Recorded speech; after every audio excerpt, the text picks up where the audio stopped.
तो भोलेनाथ जी का भरी सभा में खूब अपमान किया। भोलेनाथ जी सुनते रहे और अंत में वहां से उठ करके चले गए। क्योंकि देखो संसार में एक चीज है तो थोड़ी मुश्किल, पर जिसको आ गई तो वो बड़ा खुशहाल रह सकता है। और वो मुश्किल ही है, कोई हमको अपशब्द बोले, कोई हमको गलत शब्दों का प्रयोग करे। अब उसको लेना है कि नहीं लेना वो हम पर है। जैसे उदाहरण के लिए कोई जेब से 10 रुपया दे रहा, अब हमें लेना नहीं लेना हम पे है। हमने नहीं लिया, हमने मना कर दिया कि नहीं हमें नहीं लेना, तो 10 रुपया कहाँ जाएगा? जिसके हाथ में उसी के पास रहेगा।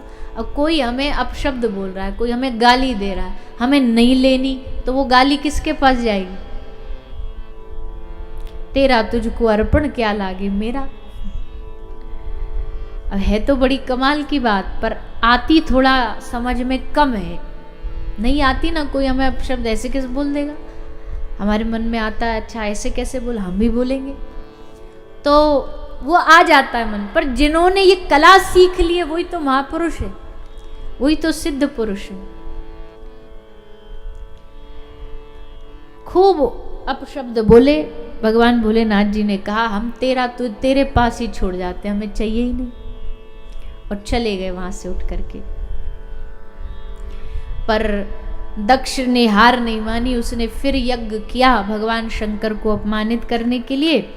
पर माता सती, भोलेनाथ जी तो सहन कर गई अपमान, पर माता सती नहीं सहन कर पाई, और वहीं माता सती अग्नि में समाहित हो गई यज्ञ कुंड में।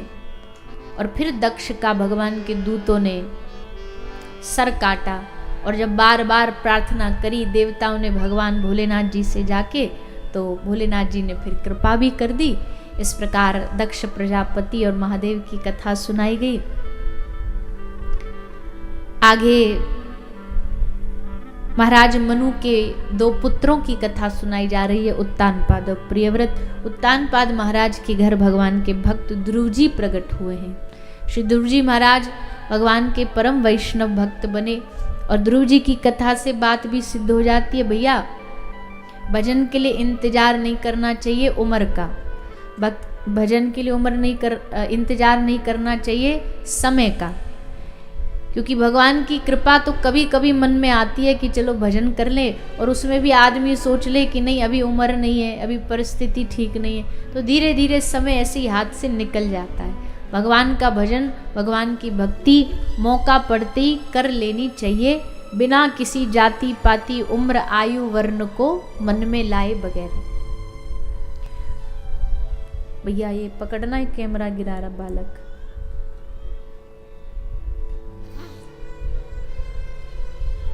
तो श्री ध्रुव जी महाराज 5 वर्ष की छोटी सी अवस्था में घर छोड़ के निकल पड़े। पहले तो कटु शब्द सुने। कभी कभी जीवन में मोड़ आता है, कोई ऐसा व्यक्ति आपको कुछ कर देता है, बोल देता है कि आपके जीवन में पूर्ण रूपेण एक बदलाव आ जाता है, किसी का अच्छा किसी का बुरा।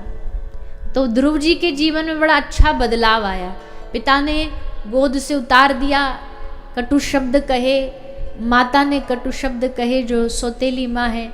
तो ध्रुव जी के हृदय में थी तो अग्नि, पर उनकी माता ने उस अग्नि को शांत करते हुए कहा, बेटा ध्रुव तुझे जीवन में कुछ करना है तो जा वन में भजन कर, भक्ति कर, भगवान को रिझा। तब श्री ध्रुव जी महाराज ने भक्ति करने का मन बनाया और भजन करने के लिए ब्रज भूमि में आकर के श्री ध्रुव जी ने भगवान का भजन किया, खूब भजन किया। कहते हैं कि भजन इतना कठोर तप किया कि देवताओं की गद्दी भी हिलने लगी। तो देवताओं ने भगवान से निवेदन किया, प्रभु इस बालक को आप दर्शन दे दो, नहीं तो हमारे प्राण चले जाएंगे। तब भगवान आए, ध्रुव जी को दर्शन दे करके कृतार्थ किया। ध्रुव जी ने भगवान से भक्त संग सत्संग का वरदान मांगा। भगवान ने वरदान दे करके ध्रुव जी को घर भेजा। फिर ध्रुव जी का ब्याह हुआ राजगद्दी पे बैठे और अनेकानेक चरित्रों में कथा सुनाते हुए अंत में ध्रुव जी भगवान के धाम गए। इस प्रकार श्री ध्रुव जी महाराज की कथा सुखदेव जी ने श्रवण कराई है। इनकी वंशावली सुनाई है, कौन कौन वंश में हुए, उन्होंने क्या क्या किया। इसी वंश में राजा प्राचीनवरी हुए, अश्वमेध यज्ञ करते, अश्वों की बलि चढ़ाते। नारद जी ने आकर के समझा बुझा के इनको बताया, भैया कष्ट देने से कौन सुखी रह पाया भला दुनिया में। चाहे आप कष्ट इंसान को दो या पशु को दो, छोटे मोटे जीव जंतु कीड़े मकोड़े किसी को भी दो, उससे फल परिणाम अच्छा नहीं आएगा। किसी जीव को मारने से परिणाम अच्छा नहीं आएगा, चाहे आप कितना भी प्रयास करो। जैसे बहुत सारे लोग, अच्छा बड़े बड़े मर्डर तो कोई नहीं करता, कोई कोई की बुद्धि खराब है वही करेंगे, पर आम जन में भी एक छोटी सी चीज़ तो सब लोग करते ही हैं। एक छोटा सा मर्डर तो सब करते ही हैं।